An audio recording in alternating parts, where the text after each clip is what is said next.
People often ask me, "Hey Gunji, what's the biggest difference between judo in Japan and in the US?" And honestly, it's not just one thing. The environment, the training, even the way people think about judo, totally different. And after spending over 20 years in Japan and a year and a half here in America, I finally started to see how those differences shape the way we fight and the way we grow. So in today's video, I want to share 10 major differences I personally felt between Japanese judo and American judo. This is not about which one is better or worse. It's just my honest observation. If you've ever trained in both countries, or if you're curious about how culture shapes martial arts, I think you'll enjoy it. The first point is about the difference in training environments. In Japan, most people start judo as kids in local dojo, school clubs, or university teams. There's a strong system. You practice almost every day, often after school. There are also company-sponsored teams. Only a small number of athletes can join them. But once you do, you receive full support. It's an incredible environment. Ono, Nagase, and I were all part of Asahikase, one of Japan's top corporate teams that offer the best support for athletes. In America, most people train at night, maybe 2 or 3 times a week. They are not school or company teams. People balance it with work or school, and many start as adults, just for fun, fitness, or curiosity. It's a big culture difference. In the US, kids often try many different activities and gradually narrow down what they love. But in Japan, once you choose something, you will expect to stick with it, which makes it hard to quit halfway. Next, let's talk about training method. In Japan, practice is all about repetition. Hundreds of uchikomi, long randori, everyday 10 sets of 6 minutes. You build instinct through volume. But in America, training is more concept-based. Coaches explain why before you do. You spend more time trying techniques in live drills. And one big surprise, Americans spend a lot of time on grip fighting. In Japan, we almost never did the separate grip fighting drills. We just did it naturally during randori. It's treated like a key skill. But on the other hand, Americans rarely do uchikomi. That was shocking to me. If you know why that is, drop a comment. I'd love to hear your thought. Next, the difference in mindset. Japanese judokas value endurance, patience, and toughness. I remember training with an ankle injury, but we weren't allowed to skip practice. Just tap it and keep going. In America, judokas care more about purpose and individuality. They always ask, "Why are we doing this?" Japanese athletes are great at following instruction. American athletes are great at understanding the reason. Next, let's talk about coaching style. In Japan, coaches are strict. You listen, watch, and learn. In the US, it's more of a dialogue. Coaches ask for feedback, and athletes can share their thoughts. That makes teaching more dynamic. I realize conversation builds understanding.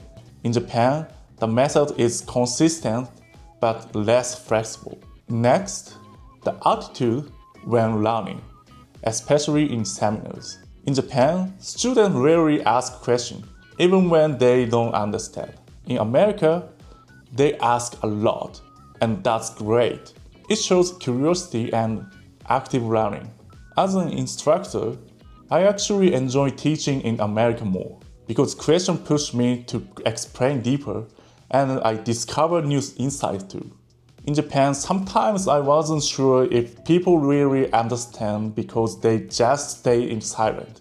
On the other hand, in Japan, people often feel a sense of inferiority if they're the only one asking questions, as if they're the only one who doesn't understand. It's part of the culture, and as an instructor, we need to understand that too. Next, let's talk about the promotion system. In Japan, colored belts are only for kids. Once you hit junior high, it's just white or black. You can earn your black belt as early as 14. In the US, colored belt continue for adult too. It's more flexible based on the coach's judgment and your progress. It helps keep motivation high, especially for beginners. Next, the community culture. In Japan, it's very hierarchical. Senpai, like a senior, kohai, like a junior, and sensei, like a coach. In America, it's more like a family, flat or friendly. In Japan, senpai can boss you around. In the US, teammates treat you like equals. The warm, family atmosphere really helps me when I first moved here. Next, let's talk about uniform and equipment. In Japan, it's simple, white or blue, Mizuno or Sakura. In America, almost everyone wears Fuji, and because of BJJ influence, some wear black or colorful gis full of logos. It's cool. BJJ gis has a tighter sleeve though, super hard to grip. I sometimes wish Judo had more style variations, at least for practice. Next, the purpose behind practicing in Judo. In Japan, Judo is often part of moral education, discipline, respect, and winning tournaments. In America, people do Judo for many reasons: fitness, competition, self-defense, or even to improve BJJ. The diversity makes the mat feel more open. Finally, let's talk about something really interesting: language.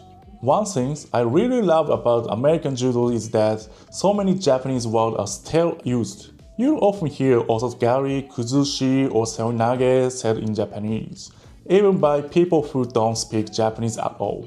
It's amazing to see Japanese language travel with Judo around the world. But sometimes I get a bit unsure because I don't always know whether I should use the Japanese term like hikite or switch into English like a pulling hand.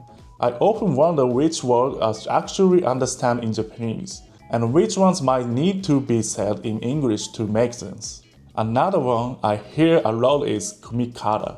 In Japan, kumikata simply means gripping position or how you hold your opponent. But in America, when people say kumikata, they often mean grip fighting, the act of fighting for the grip itself. That's a bit different from how we use it in Japan. In Japan, kumikata is more about how you grip, not fighting for the grip. So, when someone says, let's do kumikata, I sometimes think they are talking about how you grip, but they actually mean grip fighting practice. It's not wrong, just different. But it can be confused sometimes. And here's a funny one: the word os. Judokas say it all the time in America. Os when you greet, os when you bow, os when you agree. But in Japan, we almost never say os in Judo. You might hear it in karate, but not really in Judo. So the first time someone said os to me, I honestly didn't know how to respond. I just smiled and said hi back. So if you say os to Japanese judoka and they don't react, don't worry. They are not being rude.